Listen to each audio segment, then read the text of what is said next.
Some of the images and sounds you're about to see and hear are graphic in nature. Viewer discretion is advised.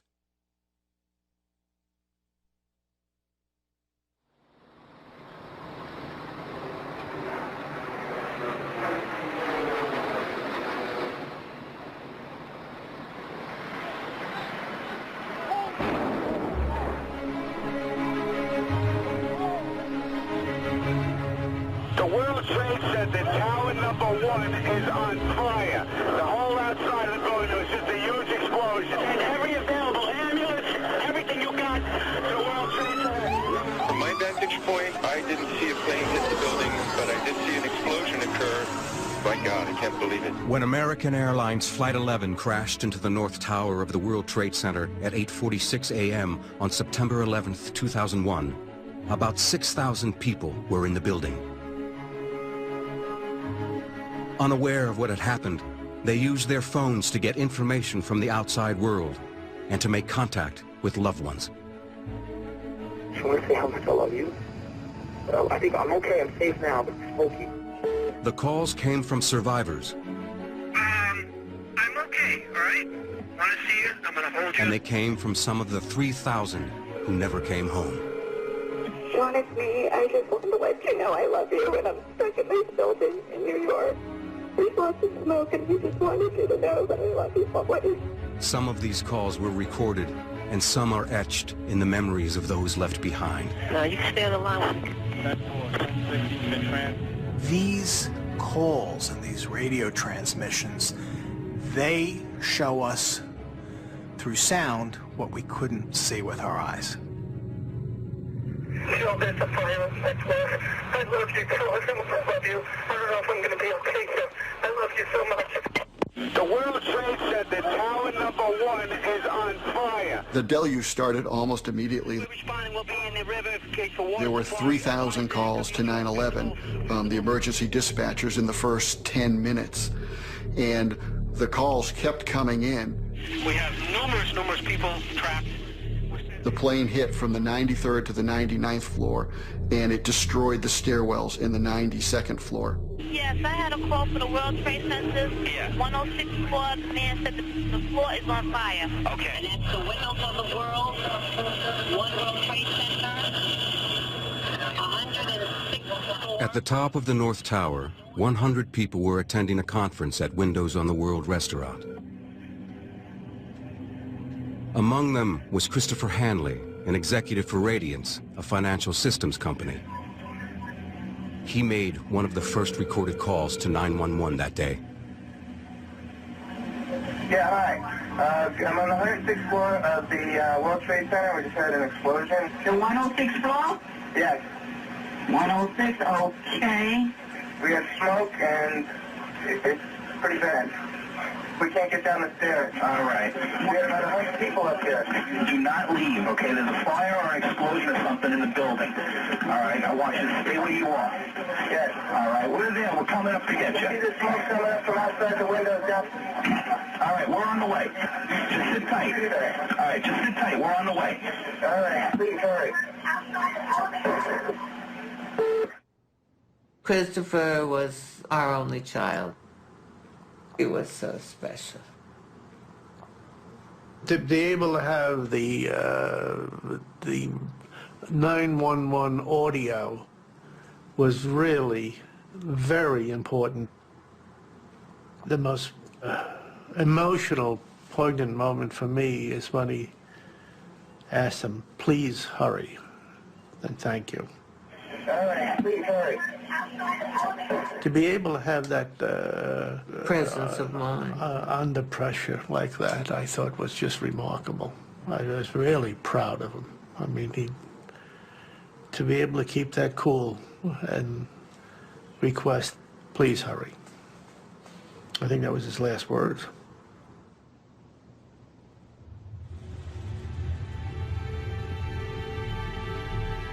The sonic record of that day, the audible record of that day, is essential because the visual record of that day is limited to the exteriors. Fire on several floors, the upper floor, the 105. He says he's at the 105th floor at One World Trade Center. They're part the fabric of the day that we wouldn't know or have any understanding of without this sonic record. Brian Nunez was an office manager at Cantor Fitzgerald on the 104th floor of the North Tower. He was just 6 floors above the plane's impact.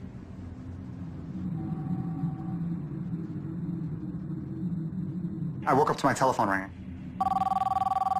I worked nights at the time, so I didn't want to be bothered.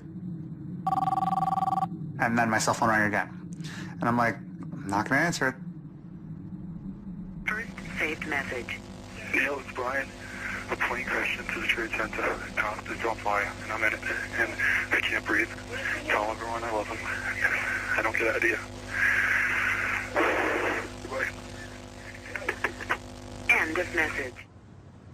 Brian left that message, and that must have been the first or second phone call that I received that morning. And I mean, I just didn't realize it. You know, it's really hard to struggle with, you know, what would have happened if I answered the phone? You know, but I mean, I couldn't do anything, even if I did answer it.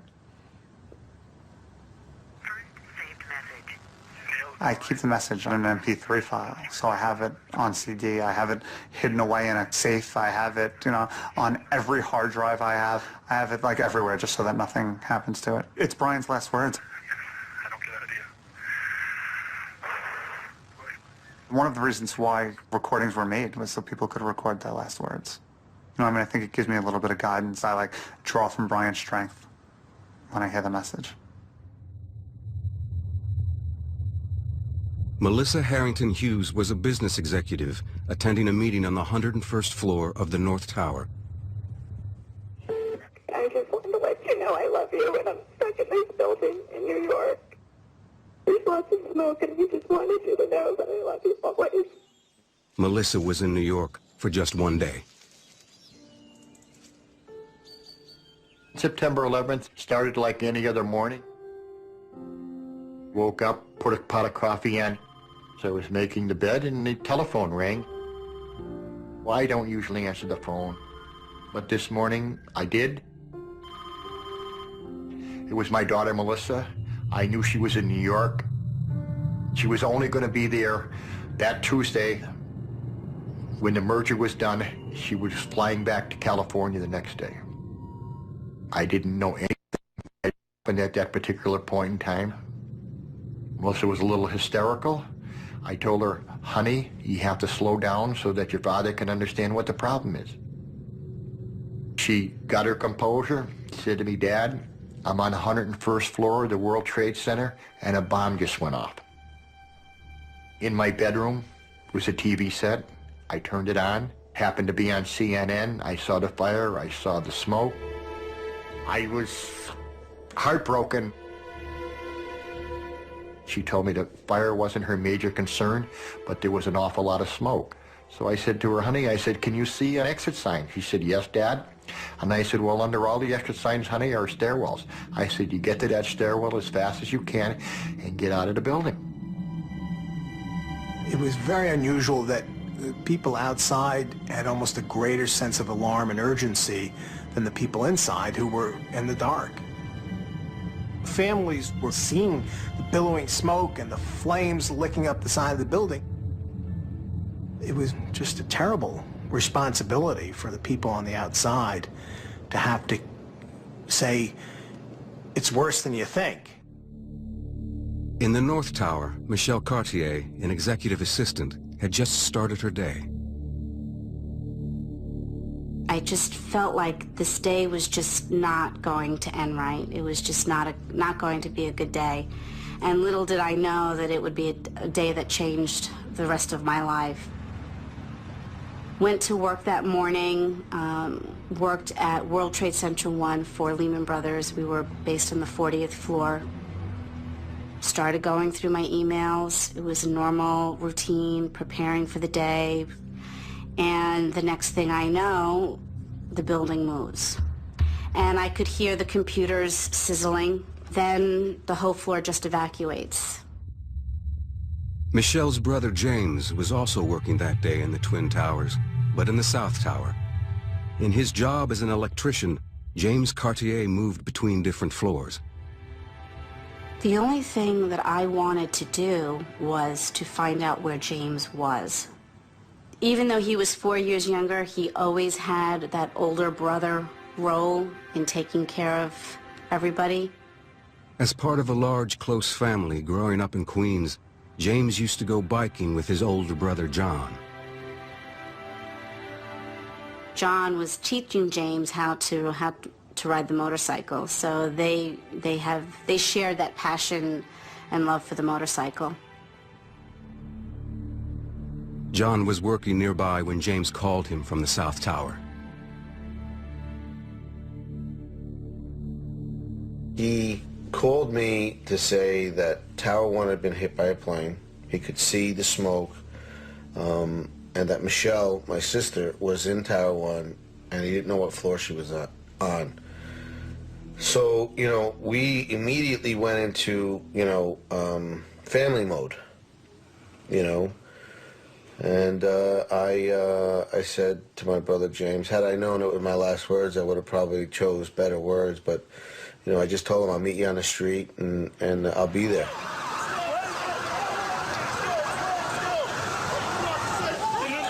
As we were descending, people were helping one another, you know, just regular, everyday workers just helping each other get down the stairs. And I remembered saying to myself, well, as soon as I get to the last step and I get outside, I'll try him again.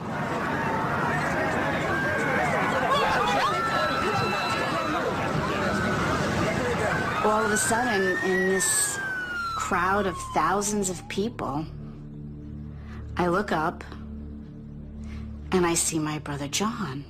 John was at the World Trade Center because he had received a phone call from his brother James, who was on one of the higher floors of the South Tower. Their plan was to meet and find Michelle. Now, I wouldn't have been there at all had he not called me. But his thoughts weren't of himself. His thoughts were of my sister, and that we, as her brothers, have a job to do now, to go get her and get her out of there. 15 minutes after the North Tower was hit, most people in the South Tower, Tower 2, were still at their desks.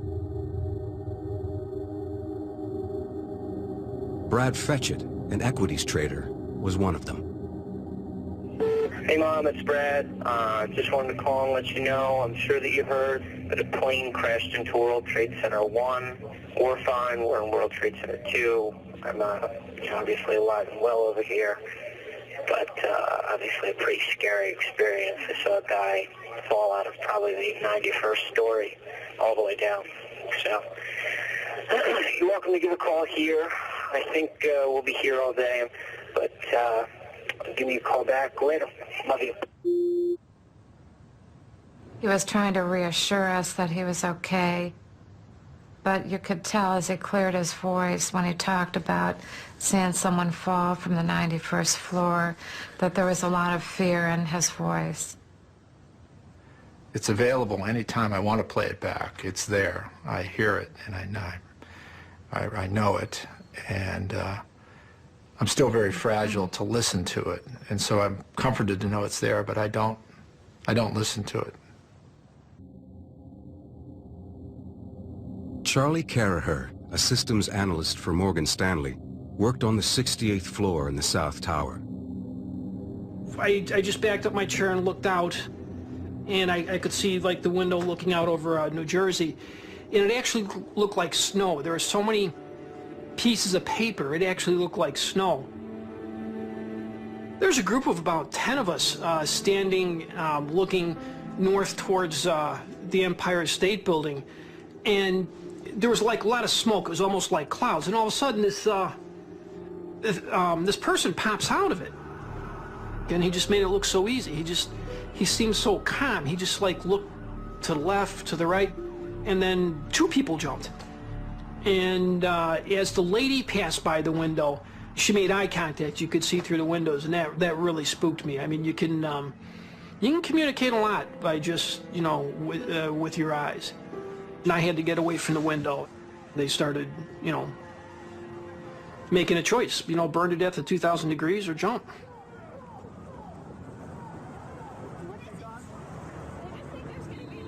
The smell of jet fuel was getting stronger and stronger, and the sound of the fire alarms just going off, and they had these bright light flashers, was just really getting annoying. And I went at first to use the elevators, but the elevators weren't working. So I went back, and I remember pausing by the fire escape we were supposed to use, and I figured, no, I want to let Catherine know I'm on my way to see her. That's how come I went back to my desk to leave the message on her phone.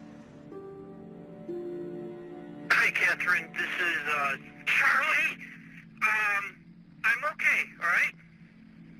I want to see you. I'm going to hold you. I'll talk to you later. Charlie's decision to call his wife nearly cost him his life.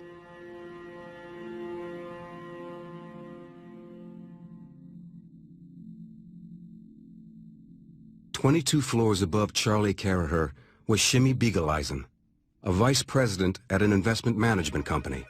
Shimmy was making calls to his family to let them know he was okay. The phone rang and it was Shimmy. Ma, don't worry, I'm fine. And I said, please don't waste any time. I know all about it. Get out. And he said, listen. And he put the receiver up to the loudspeaker, and I heard the announcement, do not leave your office. This building is secure. As we hung up, my nephew called, and he was practically incoherent. He said, Shimmy, Trade Center. I said, Shimmy is okay. And as I said, okay, I never got the K out because I saw the plane hit the other building.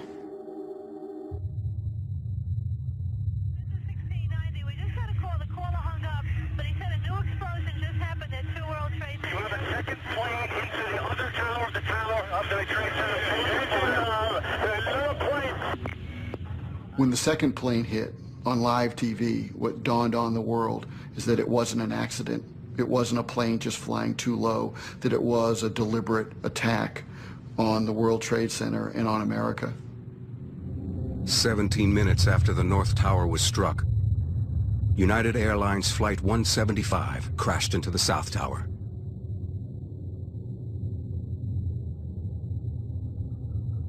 The emergency services were immediately deluged with calls.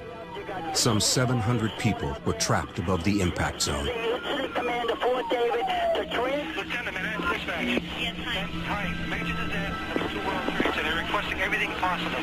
Northwest conference room. Tower 2, room 105. This is at the World Trade Center. People are trapped. I have a call on the line. Who are you?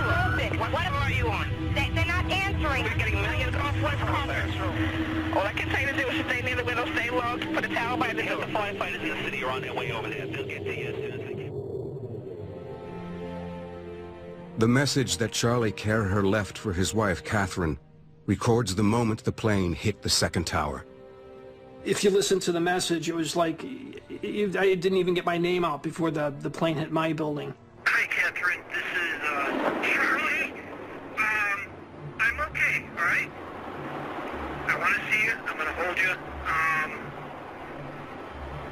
I'll talk to you later.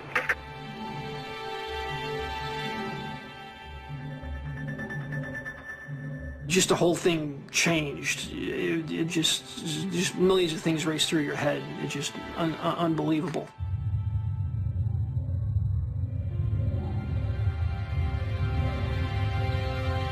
Progressively, my timeline for the future got shorter and shorter.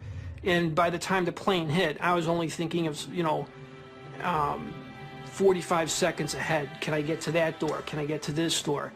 And it was sad. I was sad. I was sad that I was going to die. It wasn't really upsetting. If it just happened, bam, out of the blue, I don't know what would happen. But I had just watched a bunch of people die, and that somehow, I guess, gets you used to the idea of dying. And it was just with sadness. Charlie's wife, Catherine, was unaware of what had happened. She was on the subway going to work. I was late as usual because I was always late for work, and I got on the train, and the train kept stopping and starting. There were lots of delays, and they kept saying, there's been an incident at the World Trade Center, that's the cause of the delay. Ladies and gentlemen, due to a plane crash at the World Trade Center, all service are when we hit the Manhattan Bridge, someone yelled out, "The Twin Towers are on fire."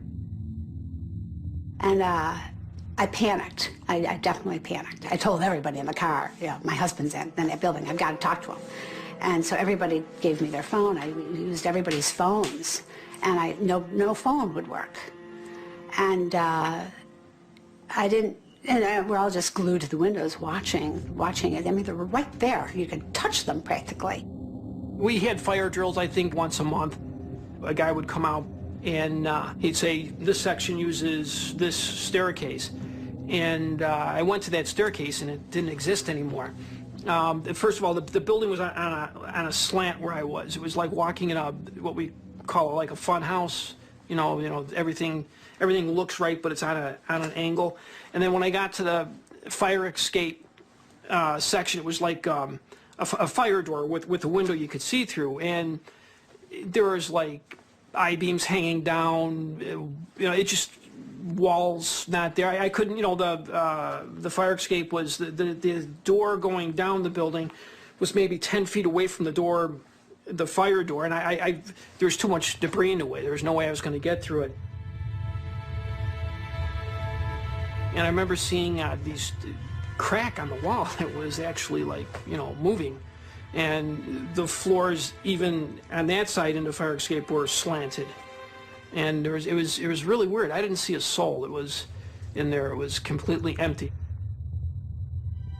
The second plane hit floors from the 78th floor to the 84th floor, and it hit at a much sharper angle than the first one. And the real tragedy about it is that the bottom wing went through the 78th floor, which is where the elevator lobby was. And the elevator lobby at the time had probably 200 people in it.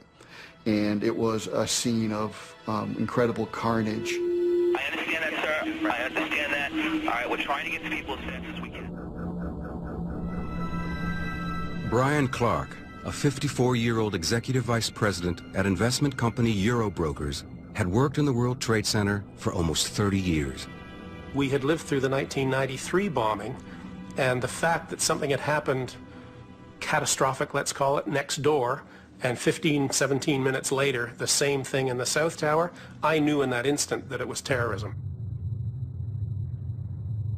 The room we were standing in absolutely fell apart. Walls were torn at a jagged angle. Everything fell out of the ceiling. Speakers, lighting, cables, air conditioning ducts, everything came down. The sensation was that the whole building was moving to the west very slowly in just this one half oscillation. And the sensation was that it moved at 6 to 8 feet.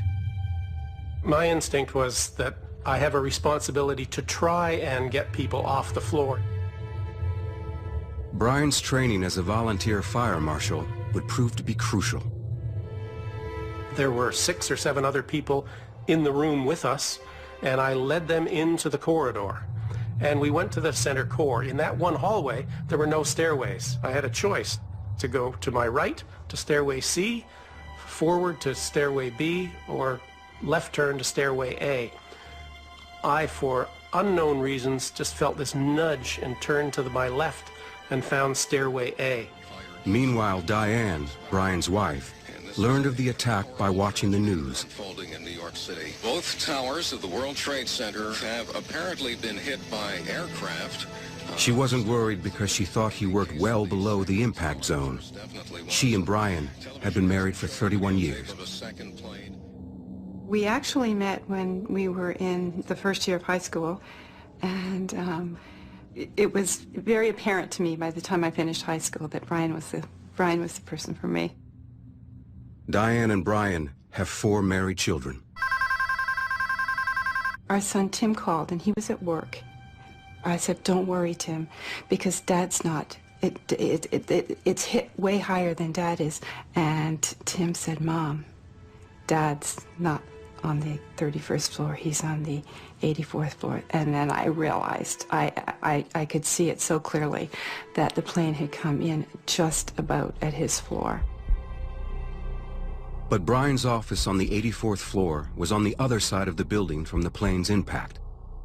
He led a group of 7 people down the stairs.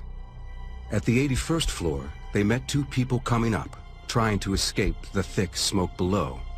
So the group decided to go back up the stairs, but Brian remained behind. I got completely distracted by hearing this banging noise inside the 81st floor, and I continued on to this voice with my flashlight, and as I got closer and closer, him directing me left, right, toward his voice, suddenly he said, "Can you see my hand? Can you see my hand?" And I mean, we were just 2 yards apart probably, and then suddenly this waving hand came into focus, and I shone the light. He was down near the floor level, shone the light up his arm, and saw, really poking through a hole in the wall, these two bright eyes, and immediately was, "Hallelujah, I've been saved."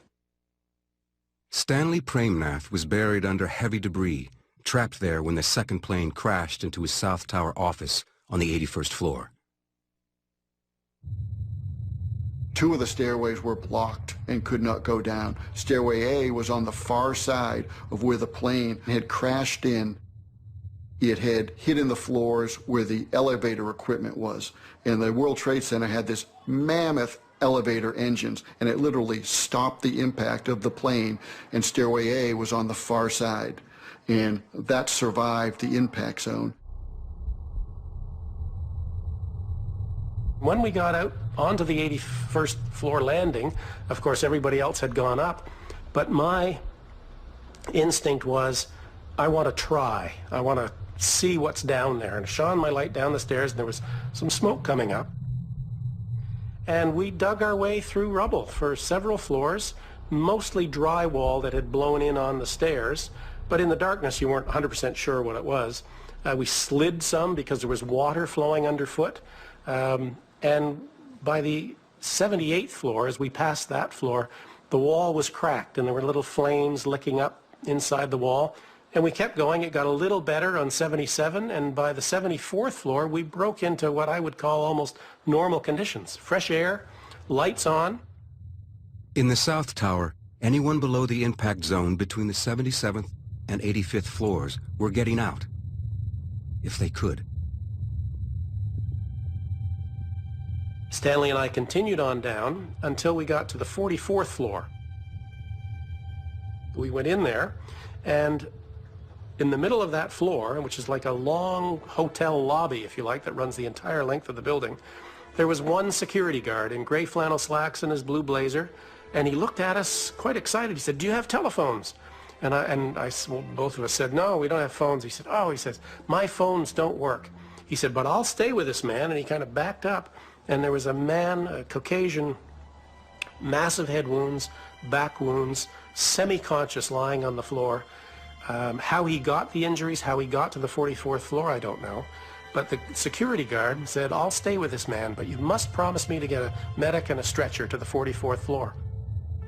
I said, "We'll do our best." Stanley and I went back to the stairs, down, down, down. On the 31st floor, it was completely vacant. Nobody was present except Stanley and I.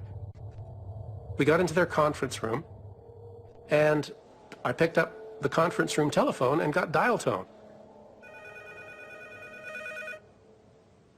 It was Brian calling. He said that he was okay. There was a cheer went up in the house, and we could just, we knew that he was okay.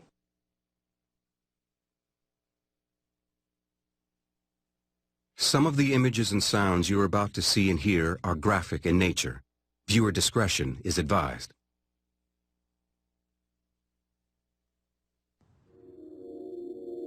With the seconds ticking away, Brian Clark kept his promise to the security guard and called for help. I then called 911 to tell them about the man on the 44th floor, and they needed a medic and a stretcher to get there, and I got put on hold. On the 44th floor? 44th floor, Tower 2. Head injuries, the person's in pain, lying down, can't walk.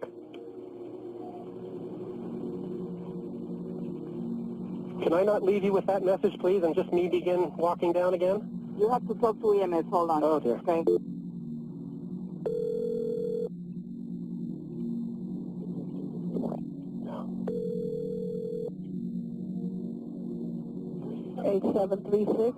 Hello, EMS. I'm sure you got lots of calls. I'm just alerting you to the 44th floor of Tower 2. There is a man down with head injuries. Okay, this is at the World Trade? Yes, it is. Yeah, we have a lot of units over there on the scene already. Well, can you make sure somebody gets to the 44th floor lobby? There is a security guard with him, but he has no phones out at that floor. So I'm making a call from another floor. All right, you're not a police operator, right? No, I'm not. I'm just a tenant in the middle of evacuating. I want to keep walking, but I just want to make sure that somebody knows about this man on the 44th floor of Tower 2. Oh, goodness. Hold on a second. Because we are so backed up here. Well, I'm sure you are, but can you write that down and I can keep walking, please? Well, as soon as I get... Sure, hold on 1 second, because we have so much information on here that our computers are down. Yeah, well, okay. But I have to keep walking. I'm sorry. No problem. Thank you. The response of the emergency service operators tell you what was happening in real time. The sorrow, the intensity, the fear, the lack of understanding of what's going on. Sir, you're an idiot. I'm going to hear the noise. When they're going to come up to you, you're going to have to check every room. I feel so bad that we can't do more. You don't know. Oh, boy. God, it's an awful thing. It's an awful, awful, awful thing to call somebody and tell them you're going to die. That's an awful thing. Just seconds before the South Tower was hit, Shimmy Beagle-Eisen's mother had urged him to leave. Now he was trapped on the 97th floor. By 9:15, Shimmy's loved ones had filled the family's Brooklyn apartment. The phone passed between them as each offered him consolation and advice.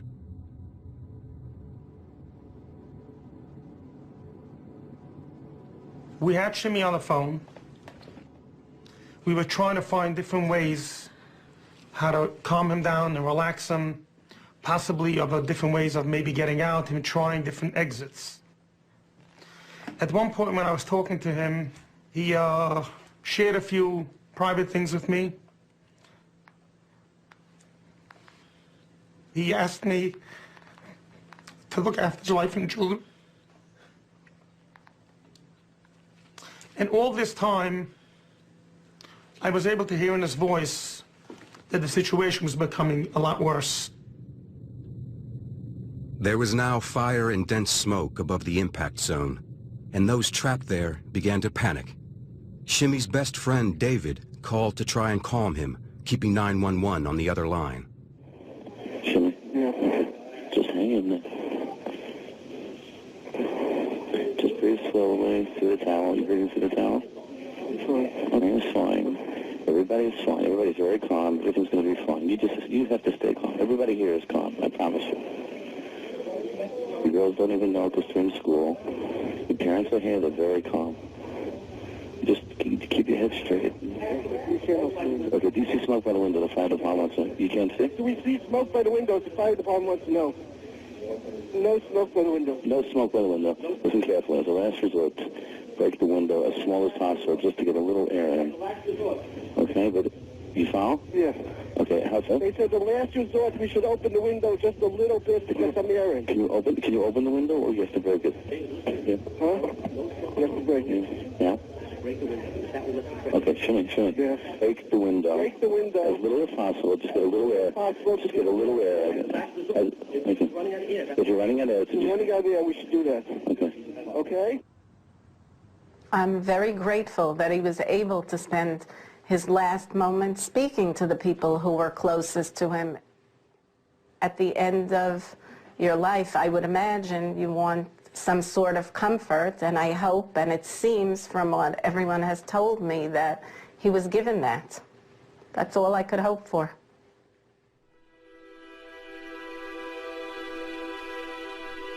What strikes me about these final calls is the range of human emotion, the terror when talking to a dispatcher who's supposed to rescue him, and the focus of giving one message to a loved one, I love you, and tell the children I love you, is how focused. They didn't dabble on, they didn't try to stay on the line. They said what was most important to them.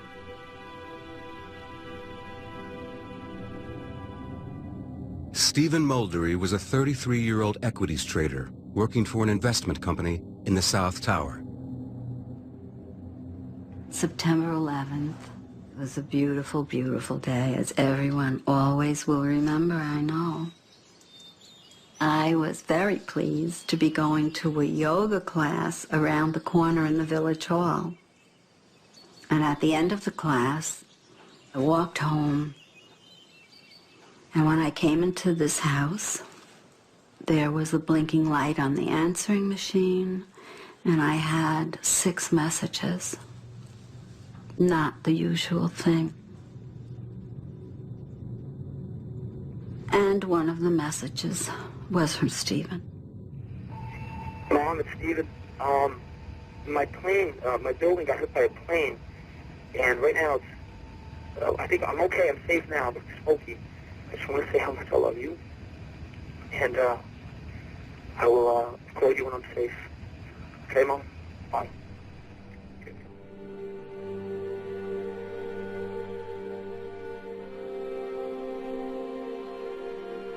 Stephen worked in the South Tower.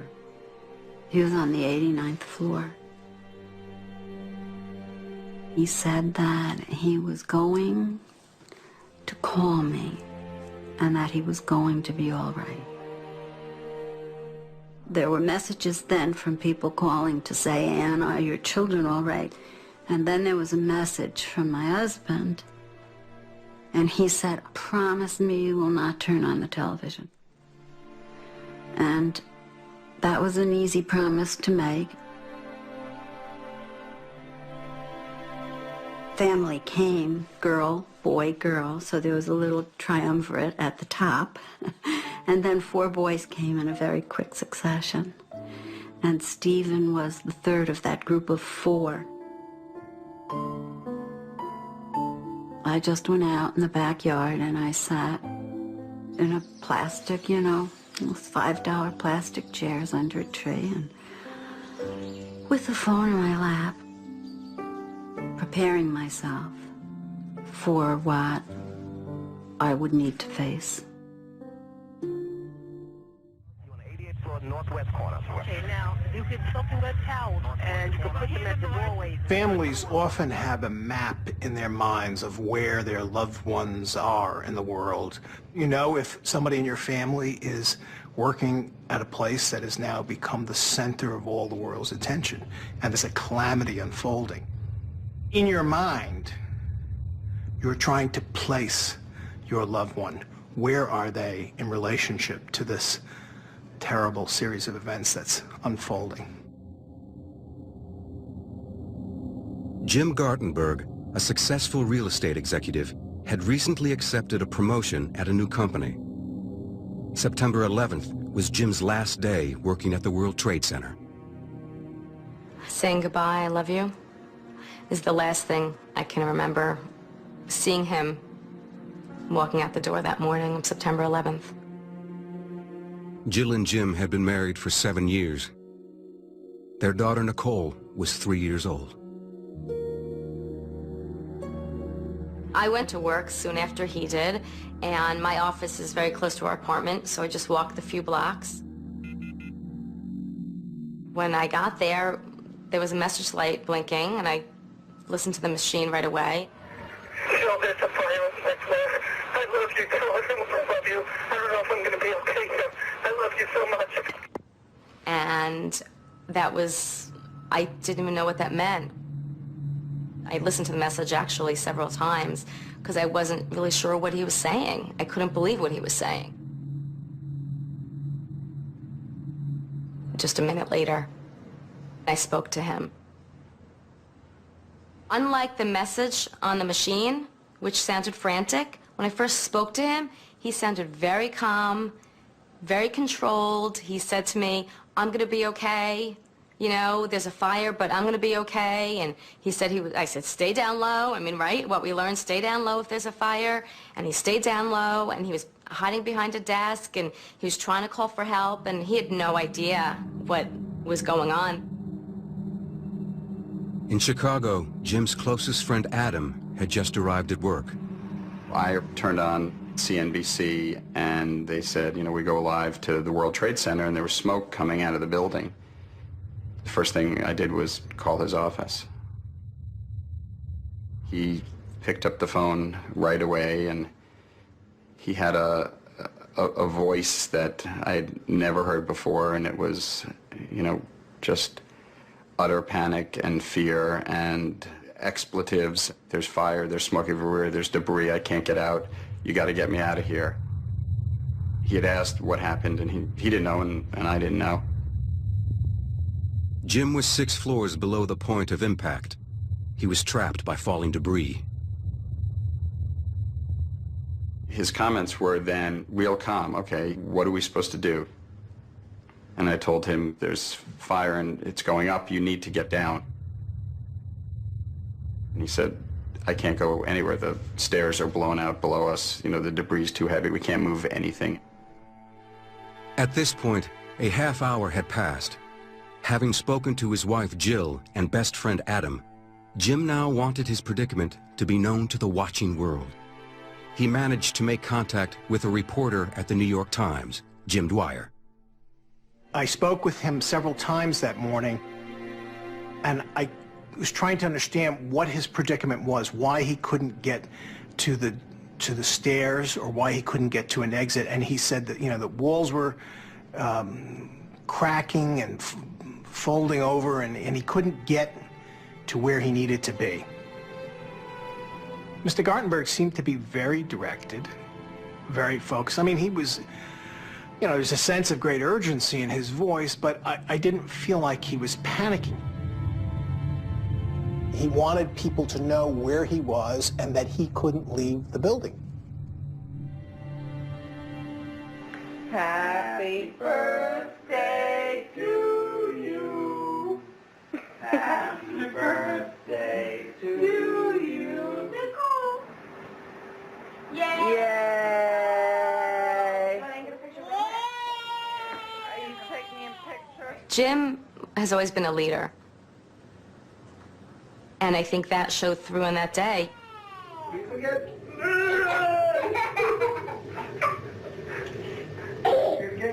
Nicole, is Daddy so funny? When I first met Jim, he was the president of the Michigan Alumni Club in New York. I saw the way that he was running this meeting and the way he was interacting with people and his leadership skills. There was all these qualities about him that all of a sudden I said, wow, this is a really special guy. After speaking to the New York Times, Jim's next call was to a New York TV news station. At 9:32, 45 minutes after the first tower was hit, Jim's voice was heard on national television.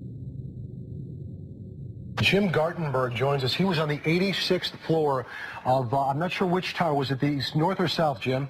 It's World Trade Center 1, and it's not was. I am here, and I'm stuck right now. Now, are you above, Jim, or below? I have no idea. I have no idea where the plane hit. It's my understanding that it's a plane. Jim, there are 2 planes. One went into one tower, one went into the other tower. What do you see around you? I mean, are you in smoke? Are you in fire? I mean, the first thing that I want to make clear is that I'm stuck on the 86th floor. A fire door has trapped us.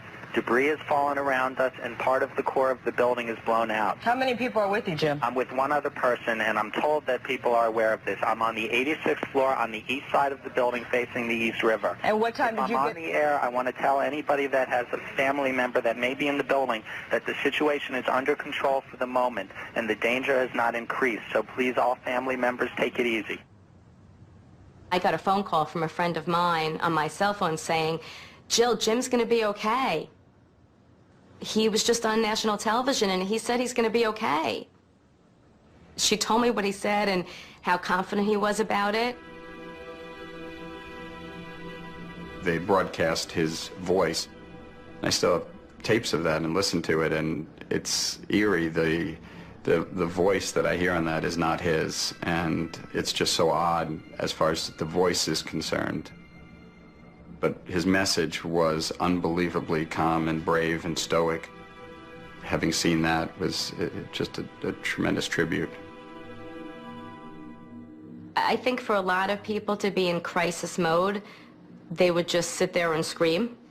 And Jim kind of regrouped with himself, it seems like, and said, okay, this is the situation, how do I best deal with this? And he reached out to as many people as he could, trying to figure out what resources he had to be helpful in this situation. I mean, he had the sense of mind to do that. And the The danger has not increased, so please, all family members, take it easy. I think that was wonderful, but I knew in my heart he was not going to be okay. You got it coming in for building number 2 on the 97th floor, people trapped. 90 what floor? We're all around the building. Almost 2,000 people were trapped in the North and South Towers.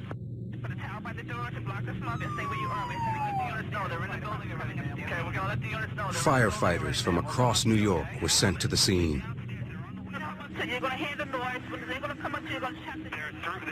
Knowing what he might soon face, fireman Walter Hines left a hurried voice message for his wife.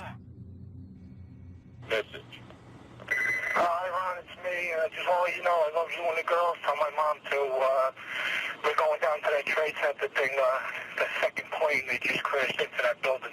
So we're on our way down there. I love you. I'll talk to you later. Walter knew this was so serious. I could tell from the sound of his voice. He knew this was something he might not get out of. And I think that he just needed to let us know that he loved us.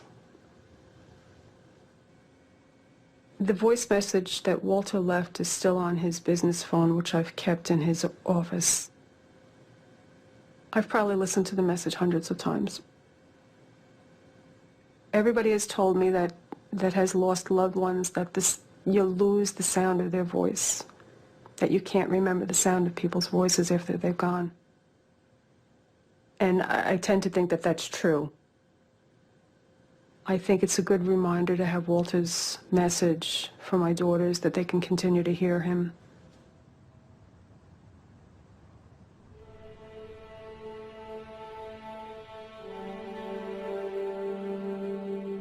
Stephen was with us for 33 years. And we have a choice. We can either say we are so mad that he's not here, or we can say we had him for 33 years, and we have a feast to return to, the feast of the memories. Stephen worked alongside a group of close college friends, all former high school athletes. Stephen was very relaxed, smiling, laughing. He was very laid back, very happy. You know, he really was happy a lot of the time. Stephen was really a peacekeeper within the family, because we all have very strong personalities, and at a dinner table we all want to voice our opinion, and Stephen was the best, I think, of any of us, of listening to all sides of an argument and really keeping the peace. In the South Tower, the second to be hit, conditions were now desperate. As the fire spread, Stephen and his colleagues made a collective decision to stick together and try to reach the roof. They now faced a grueling 21-story climb up the stairwells through smoke and dust. But once there, they discovered that there was no access to the roof. They retreated back down the stairwells and took refuge in an empty conference room on the 88th floor. Sharing a single mobile phone, each one took turns to say their goodbyes. Stephen and others passed the phone around and let people get word out to their family members. And at this point, there was a sense of dread among those people making the calls. There was a sense that they were doomed. And they knew how isolated they were. They knew they were in the sky, far from the ground, and that their chances were very slim. People used their last minutes of conversation to talk with their families and their loved ones and their friends. They said, "You made my life better, you know, I want you to take care of so-and-so. I want you to, you know this about the truth of our lives." And it was a kind of a moment of truth for many people, a moment of desperate truth, but also transcendent truth. An hour after the first plane struck the North Tower, some people were still trying to make first contact with loved ones. But the phone networks were overloaded. Tom McGinnis, a commodities broker, was trapped above the impact zone. Like Stephen Muldery, Tom knew that there was no way down. Right away I say, "Where are you? Where are you?" And I'm almost annoyed because he's not answering me. And then he says, "We're in a conference room that we can't get out of. We're trapped in a conference room." And I said, "Well, who's with you?" And he rattles off the names of a couple of guys I know, 3 guys, these other people. And you could hear it in the background. You could hear people talking. You didn't hear panic. You heard, I remember one guy yelling, "Let's just knock down this damn wall." I remember telling him, I said, "You're going to get out of there." I kept telling him that. And that's when he said to me, he goes, "Leanna, you don't understand." He says, "There are people jumping from the floors above us." And that's when I just thought, oh my God. Like, what are these guys going through that they are seeing what's going on right above them? And it was just unbelievable. And I just kept saying, "You're coming home tonight. You're coming home tonight." And he said, "I love you." And he said, "Take care of Caitlin." He said, "I have to get down on the floor. I love you." And that's when I lost the connection at that point.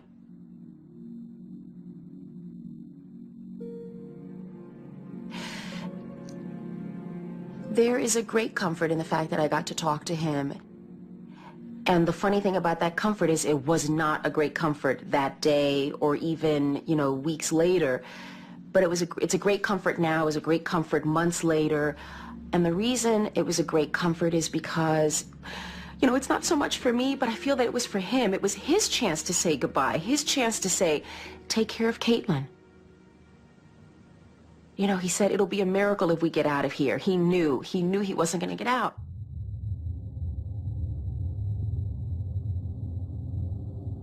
James Cartier was trapped on the 105th floor of the South Tower. He had called his brother John to come to the site to help their sister Michelle, but she had already escaped from the North Tower. Now she and John were on the ground looking for James. I was trying to separate people and focus on seeing James coming through, and we waited, and we didn't see him come out.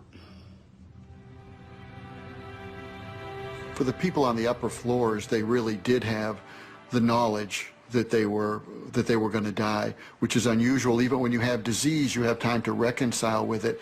But here there was people in the heart of their life, young people. They started on a sunny day, and 102 minutes later, they're confronting really the most basic things in their life, and they have just a few things to say, and they say it with all their heart. James then made a final phone call to another family member. He says to my sister Maria, that he was with a lot of people, and that was comforting to hear that he wasn't alone, and that he didn't leave this world alone.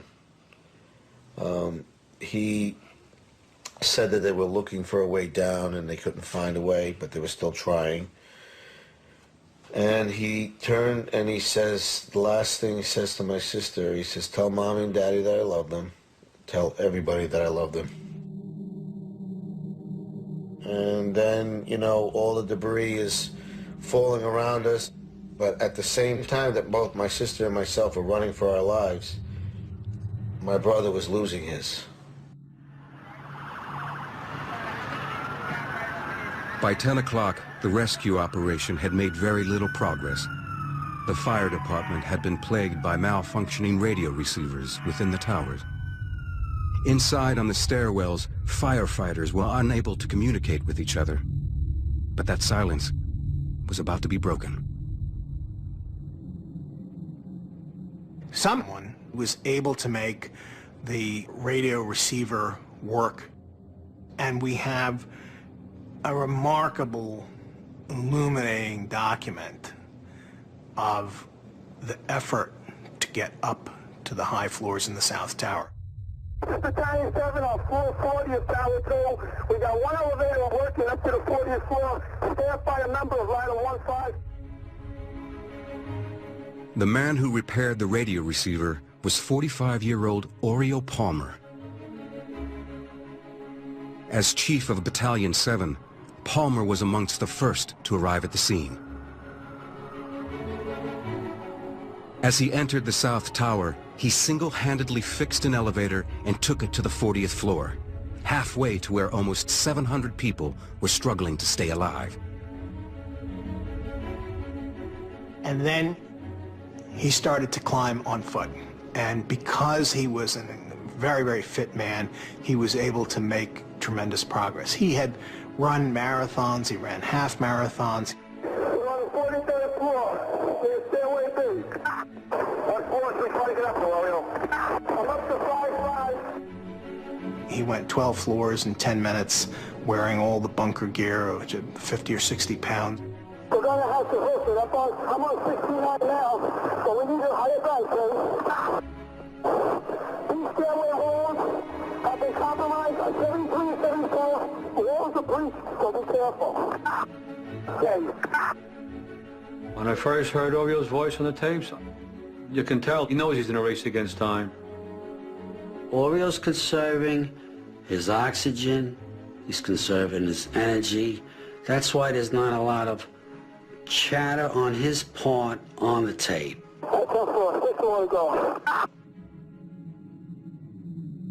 During his ascent, Palmer discovered that one stairwell, the south, was still intact all the way to the impact zone. For the hundreds of people trapped there, this stairwell could have been an escape route. What stair are you in, Orio? South Tower, South Tower. The 78th floor in the South Tower is a bridge point between living and the dead. It was a transfer spot in the elevator system, and a lot of people had mass there. And when the second plane hit, a lot of them were killed outright, a lot of them were injured and waiting for help. And Orio Palmer was rising and racing to that point to get to them. We got police isolated pockets of fire. We should be able to knock it down with 2 lines. Where you know that? 78th floor, it's numerous 1045 code lines. 478. That's all here. Numerous civilians, there's 2 engines up here. All right, 10-4, we're on our way. Orio got up there pretty quick. Anyone who was wounded or dying, to know somebody was able to get up there, they knew there had to be a way out. The people who were there at the point of impact, to have seen him, I can only imagine there must have been some elation or euphoria that's probably undescribable. Maybe. Just to see him and realize there's some hope here, thanks to this guy who just made it up here.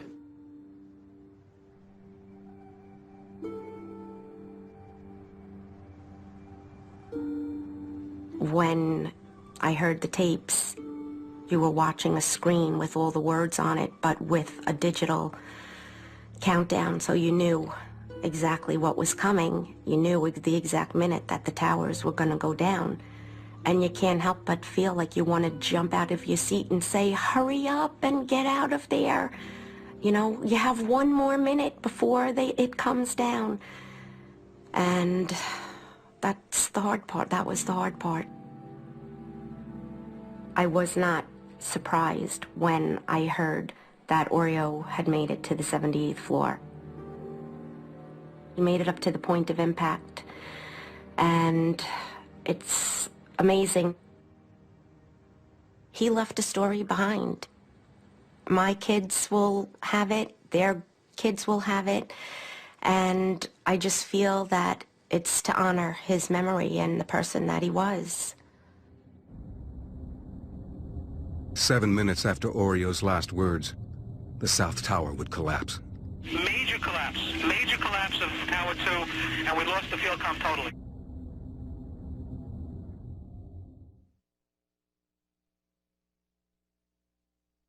Some of the images and sounds you are about to see and hear are graphic in nature. Viewer discretion is advised.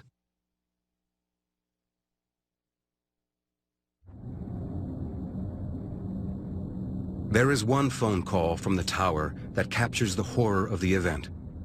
It highlights the moral complexity of hearing the suffering of those trapped inside. Kevin Cosgrove, a vice president at Aon Insurance Company, was on the phone to 911 as the tower began to fall.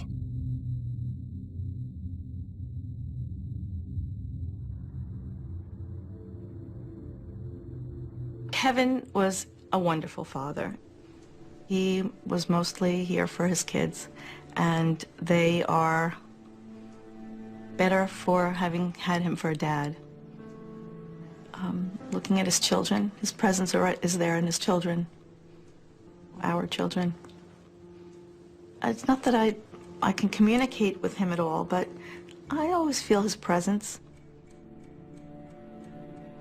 Parts of Kevin's call were made public when it was played by the prosecution in the trial of a key 9/11 terrorist. It was used to illustrate the human suffering on that day. And I said, what's the telephone number you're calling? You can barely see. You can barely see there, 41, 26, 23. It's on 105th floor in the northwest corner, right? Right. His words haunt me, and I try not to think about it, but it's also, in a way, kind of a comfort to know where he was and what he went through and what he was trying to do. Kevin was always thinking of his family, and he desperately wanted to get out of that building and come home to us. He knew how much we needed him. We were supposed to have many years together. We were supposed to grow old together. Yeah, my wife thinks I'm all right. I called her and said I was leaving the building. I was fine, and bang. It was smoke really bad. 105, 2 power. All right, sit tight. We'll get to you as soon as we can. Yeah, keep staying up, but the smoke's really bad, man. I barely leave. That's all we can do. Where are you? What are you guys up to? We're getting there. We're getting there. Doesn't feel like it, man. I got young kids. I understand that, sir. One lady called him the voice from the towers. It made it real for her, that it wasn't just a news story, that there were really people in there and it wasn't just buildings. There's lots of people up here. I understand. Smoke rises really big. We're on the floor. We're in a window. And then I have to barely breathe now. Can't see. Okay. Just try to hang it there. I'm going to stay with you. It's really bad. It's black. It's iron. We're young men. We're not ready to die. I understand. Hello? Hello? We're looking at financial center. 3 of us, 2 broken windows.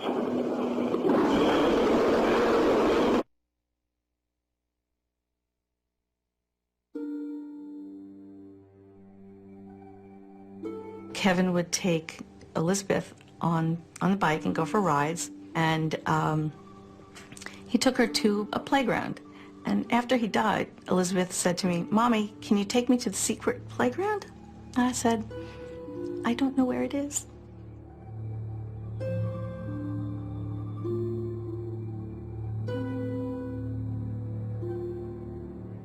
I guess what I would want people to learn from listening to the recording is that life is short, that you never know when you're going to lose your loved ones, and to spend every minute you can showing them that love. And that's what's important in life.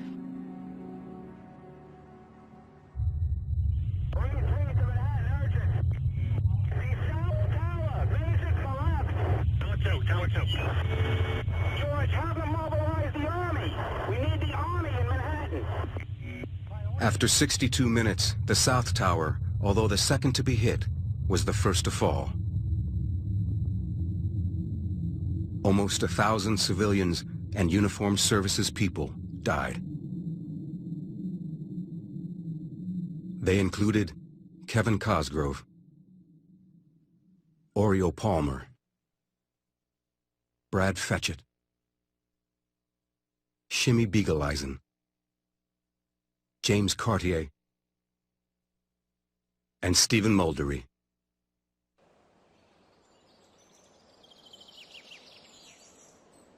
The phone rang, and it was Amy, my youngest daughter. And the first thing I said to her was, "Where's Stephen?" And she didn't answer. There was just silence. I got home and I called my mother, and she was so happy to hear my voice. And I told her about Stephen. And I just know she just screamed, and that was it. She knew he was gone. And a sound came out of me that I'd never heard in my life. It was just an animal sound. And I knew when I heard that sound for the first time in my life, that howl, that it was universal. And that, you know, my family and I had joined all the losses of all the ages. Mom, it's Steven. My plane, my building got hit by a plane, and right now it's, I think I'm okay, I'm safe now. The message that he left for me meant everything to me. I mean, I clung to it. I listened to it repeatedly in the days after.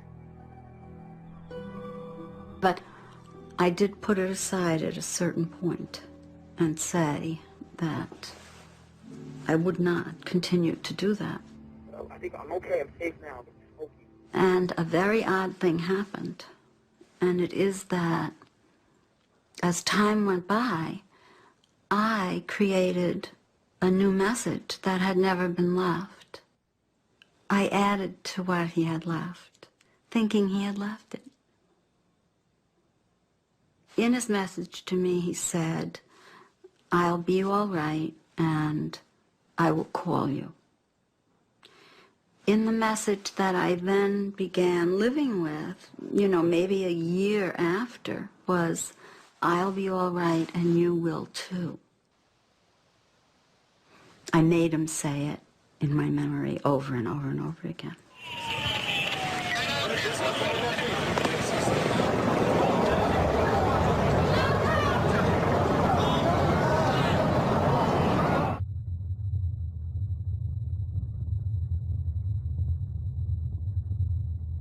When it came down with this thunderous collapse, it changed the whole narrative of what was going on in the North Tower. No longer were people saying, "We're going to rescue." It was, "Get out." The firefighters started to leave, the police started to leave, and even a few people who had been staying waiting for a rescue started fleeing down the stairs.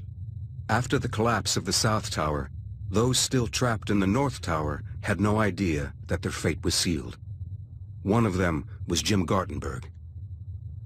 Jim Gartenberg was sort of a unique case in the Twin Towers because he had so much communication with the outside world. He worked at a real estate firm on the 86th floor, about 7 floors below where the crash was. Almost everyone else on his floor survived.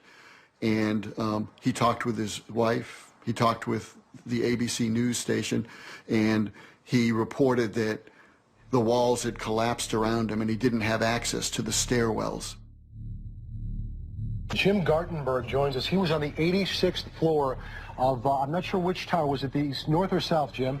It's World Trade Center 1, and it's not was. I am here, and I'm stuck right now. For Jim's family and friends, the collapse of the South Tower was a terrifying premonition. I was on the phone with one of Jim's friends when the first tower collapsed. All you could hear if you listened in on the call was just crying and wailing. And then this, after about 5 or 10 minutes of that, this sense of calm that, oh wait, that's not his tower. It feels strange to report on the events of that day that we just isolated Jimmy's safety and how we could distance ourselves from the horrific event and the casualties that everybody else faced. But that felt like our duty. My parents were down in Florida on September 11th. They were not watching television until I told them to turn it on. My father was counting the floors to see, because he saw it on television. He was trying to figure out if Jim was above or below where the plane had hit. And the first thing my father said to me was, he was such a great father. You know, and I said that makes it real, because for me to think he's not going to make it out is one thing, but for my father to say that, because if it's in the past, that made it real, more real for me, that this was really, his life was ending.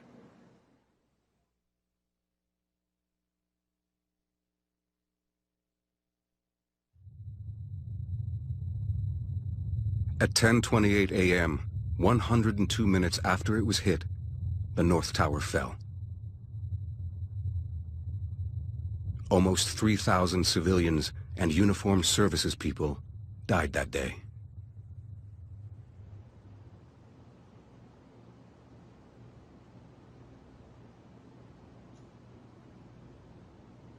I saw the tower fall. Yeah, I saw the tower fall down, and I knew for sure I'd never hear from him again. I saw his life end right there.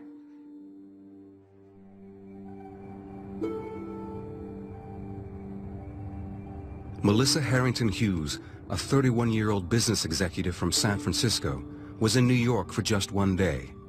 She had been attending a breakfast meeting near the top of the North Tower. Melissa Harrington Hughes' position was very precarious from the beginning. The smoke would have immediately started coming up to the floor because she was so close to the explosion. She would have been in peril almost from the moment at 8:46 a.m. when the plane hit the building. Shortly after the first plane had hit her building, Melissa had called her father. When we stopped our conversation, I thought she sounded in control of herself, and knowing my daughter Melissa the way I knew her, I didn't think she would have any problem getting out of the building. But 55 minutes had passed. While Melissa's father watched the events unfold on the television, Melissa's husband, Sean, was asleep on the West Coast. They had been married only a year. Melissa met Sean at a junior club dance. He was a very nice young man, and they were an extremely attractive couple. I could tell when she introduced me to him, her eyes just kind of glowed, and I could tell right away that he was probably the one that she was going to marry, and she did. Exchange a kiss as a sign of their new married love. May I present you for the first time Mr. and Mrs. Sean Hughes.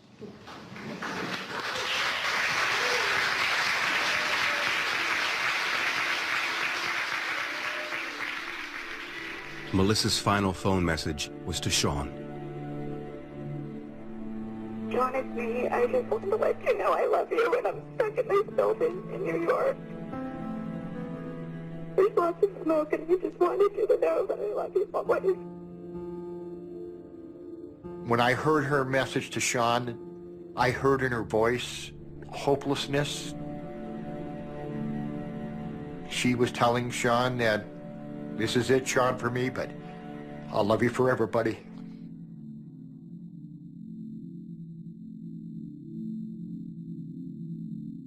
When the North Tower collapsed, 1,402 civilians died. Along with Melissa Harrington Hughes, they included Jim Gartenberg, Christopher Hanley, Brian Nunez, and Tom McGinnis.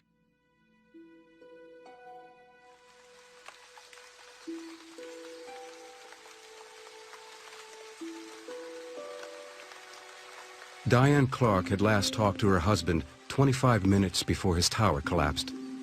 Now she feared the worst. Yeah, I thought I'd lost him. At that point, left everybody here, and I walked outside, and I paced, and I just was by myself for a long, long time, pacing on the patio.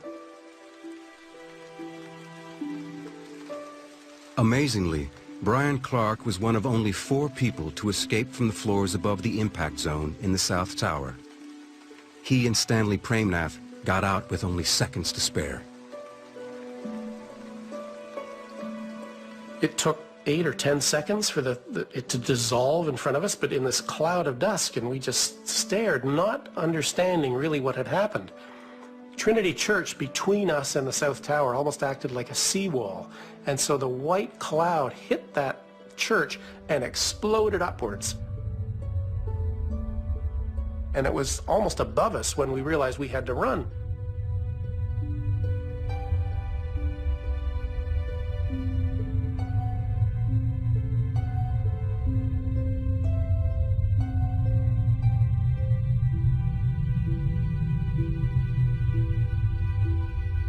So Stanley and I were in 42 Broadway for about 45 minutes. We waited for dust to settle. We learned a little bit about each other's families, and Stanley gave me his personal business card. And I tucked it in my shirt pocket at the time, and as we walked down through this snow, it wasn't particularly crowded, but somehow we got separated. And I thought for a moment, oh, there was no Stanley. That was just a guardian angel sent to get me. And I reached in my pocket and pulled out the business card, so there was a Stanley. I always say there would be a very interesting story if there was no business card there, but I've kept that business card until that day. I put it in my wallet then, and it's still there. I was the last one on the ferry, so I was the first one off. Ran down the dock. Now about 11:15, so an hour and 15 minutes after our tower had collapsed. And I, first one there, was able to use the phone, dialed home. Eventually, I came inside, and as I passed the phone, it rang. I answered it, and I heard Brian's voice on the end of the line. Apparently, I fainted. Diane had an entirely different experience that day than I. Diane and all my family at home, and especially Diane, thought, oh, something horrible happened at 9:03, then relief at 9:35, and then death again at 10 o'clock, and then relief an hour and 15 minutes later. So the emotional swing up and down for her was something I did not experience at all. Dealing with that underlying fear has come back on the anniversary of 9/11. Each time I have had to kind of work through that terror of that day. 61 of Brian's colleagues were killed. Later, Brian helped create a relief fund for the families of those lost from his company, Eurobrokers. Hi, Catherine. This is Charlie. I'm okay, all right? I want to see you. I'm going to hold you. I'll talk to you later. Charlie Carraher also had a lucky escape that day. He was one of the last people to make it out of the South Tower alive. When I got outside, from every direction, you just heard sirens coming. It seemed like everything with a siren in New York was headed down to the Trade Center.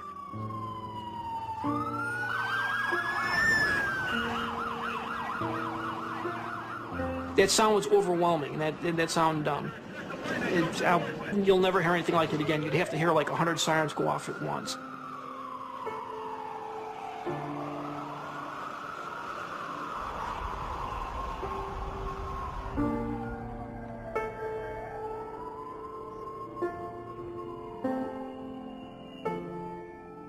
Over the course of the next month, I just, started retelling my story to anyone who would listen, and I really do feel that helped me. It's changed our lives. I think we're closer.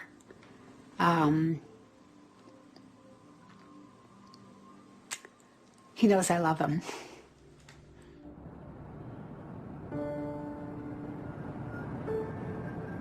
In the aftermath of 9/11, Charlie left his work as a computer analyst and retrained to be a nurse. It was fall of 2003 that I just became disenfranchised with the business world. I know I wanted to leave that, and not too many people get to know, I really thought I was gonna die when I was on the 6th floor and the plane hit. And I want different dying thoughts going through my head the next time. And well, hopefully I won't realize. I want to die in my sleep.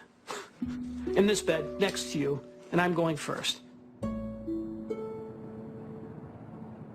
For the bereaved families, the shock of September 11th may never recede. But now that several years have passed, they are beginning to understand the profound legacy of their loved one's final words.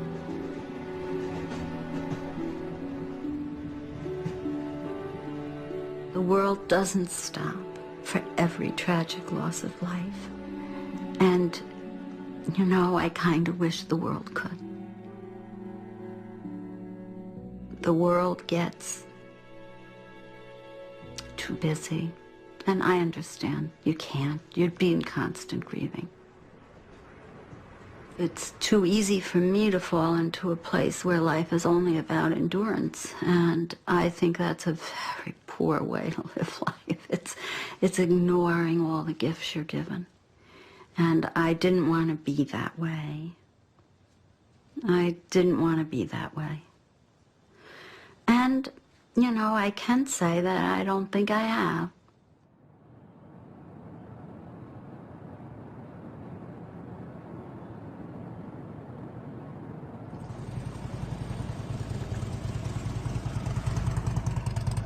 The Sunday before 9/11, we went to church together, and we were just, you know, talking, you know, after Mass, and he was just, that day was telling me, like, how much he loved working at the Trade Center. That he said, you know, he was 26, a single young man, and he says that it was hard for him to concentrate on working because a lot of the floors were occupied floors, and he said one girl was prettier than the next. You know, he would be working, and he'd say, a pretty girl would walk by, and he would be like, you know, mesmerized. You know, he loved working there, and the Trade Center was, you know, a good experience for him, you know. In Jackson Heights, Queens, the street where James Cartier used to play as a child has been renamed. 87th Street was very significant. It was where we grew up. It's where my brothers and sisters and I all played games with the neighbors' kids. I think the street renaming would have made James really, really proud. It was saying, okay, James, this is forever going to be your block from now on.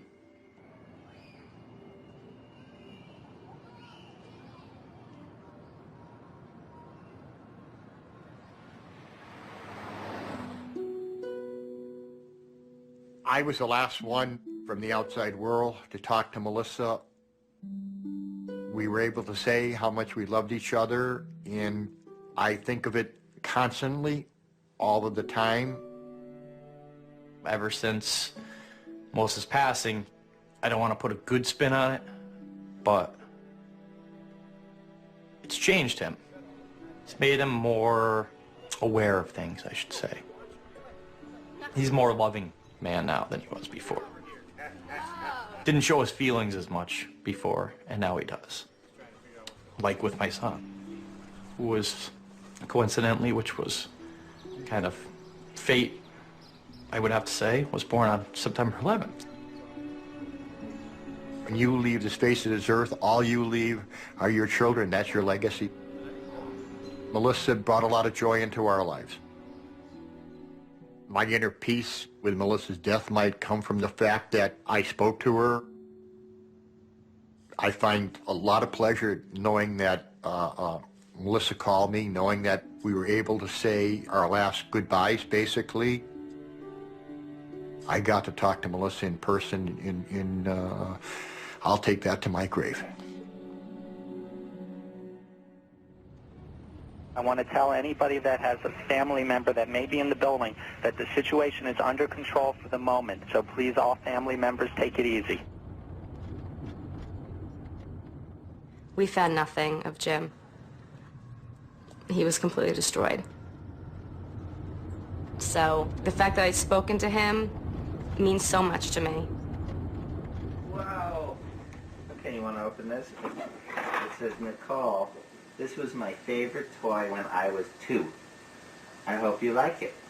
Love, Natalie. To have his voice, just to have his voice it's nice. Some last memories. Good job, Nicole. Keep going. When Jim passed away, I was 3 months pregnant. You know, here I am with this special gift, as far as I'm concerned, that he left me with. And to me, that's so important that we had that. She has his personality, she's quick-witted, and her sense of humor is just like him. James, you're fast. Good job. So knowing that, you know, she's such a part of him, and that my other child's such a part of him, it makes me happy, that part. I think 9/11 comes up pretty regularly in everybody's lives. I mean, you watch television, you go to an airport, anytime you travel. You didn't go to Zita's house? So much has changed since 9/11. Everybody talks about 9/11. It's in the newspapers probably every day. And all I think about when I hear that 9/11 is, I am so proud that my husband did what he could that morning.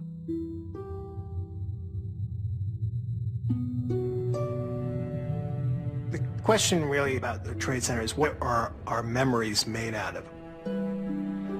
Are they made out of images and myths? Are they made out of the hard facts? The audible record of that day is essential, because if history is going to be a tool for the living, if memory is going to be something that we can rely on, then you can't blink, you can't turn away. You have to say, this is what happened, and this is how it happened.